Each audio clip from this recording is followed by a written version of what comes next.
Thank you, and good afternoon, Chair Watson-Coleman and Ranking Member Jimenez. And thank you for inviting me to testify on the alarming increase in firearms confiscated at TSA security checkpoints. I speak on behalf of 36 unions who represent America's frontline transportation workforce. Many of those unions represent passenger-facing workers across the entire aviation sector, including pilots, flight attendants, passenger service agents, and most critical for today's hearing, transportation security officers who are responsible for ensuring the safety and security of our entire aviation system. This hearing could not come at a more important time, both for the health and safety of frontline aviation workers and for the general public on board aircraft and on the ground. As this committee is well aware, COVID has driven tension in airports and aboard airplanes to an all-time high. In 2021, the FAA reported a record 5,981 incidents of unruly passenger behavior. This behavior has been directed at TSOs themselves, as well as passenger service agents, flight crew, and other airline and airport workers. In many cases, these employees have been physically assaulted, resulting in broken bones, lost teeth, and long-term injuries that have often prevented them from returning to work. While this behavior is absolutely unacceptable on its own, and Congress and the administration must do more to protect these employees, it is paramount that the current crisis of assaults does not escalate even further to the point of gun violence.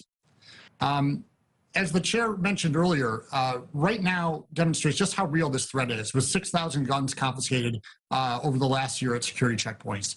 86% of those were loaded, some and many of them had a round in the chamber. That broke the previous confiscation record set in 2019 by approximately 1,500 weapons.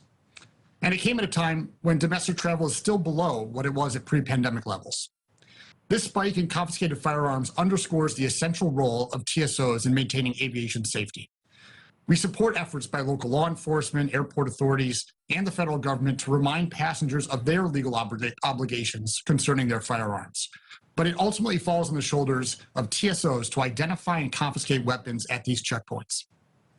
There is no action, response, or antidote to the current surge in illegal passenger-carried firearms more effective than a well-trained and well-treated TSO workforce.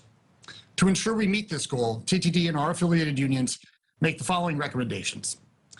First, we call for the passage of the Transportation Security Administration Workforce Act of 2021, which would put TSOs on equal footing with other federal employees by providing workplace rights and protections under Title V, access to the Merit Systems Protection Board, and GS pay scale with regular step increases. TSOs currently report the second lowest job satisfaction of any DHS sub-agency, and only 32% of TSOs are satisfied with their pay rate. Providing these critical security employees with basic federal workforce protections and a fair pay scale are important first steps toward improving morale, decreasing turnover rates, and strengthening our security workforce. I want to thank the full committee chairman Thompson for his longstanding leadership on this important bill, and to those of you who are among the 227 bipartisan co-sponsors during this Congress. Congress must also ensure that TSA has the resources it needs to carry out its mission. That is why we call for passage of the FASTER Act, which would prevent the continued diversion of aviation security fee revenue for non-security purposes, and instead ensure that these funds are used as intended to strengthen the operational capabilities of TSA and its workforce. At the same time, Congress and TSA must not take steps backward. Efforts to privatize the TSA and hand over fundamentally governmental duties to private operators is not a security-first solution. TSA was created after 9/11, when Congress and security experts alike recognized that the existing hodgepodge of private screening operations throughout the country created vulnerabilities in our system. Privatization efforts willfully ignore the painful lessons learned over 20 years ago. While we are also deeply concerned that TSA's recent announcement that it will introduce non-certified, quote, security support assistance into the security checkpoint may have the opposite of the intended effect on security and situational awareness. Given the influx of firearms, the airport passenger screening workforce must be at its most effective. Neither of those initiatives will contribute to this goal.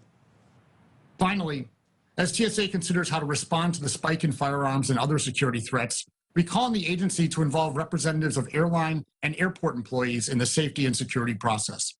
TSA has not permitted representatives of these employees to serve as, quote, regulated parties in certain TSA proceedings, denying the agency of critical information from the front lines.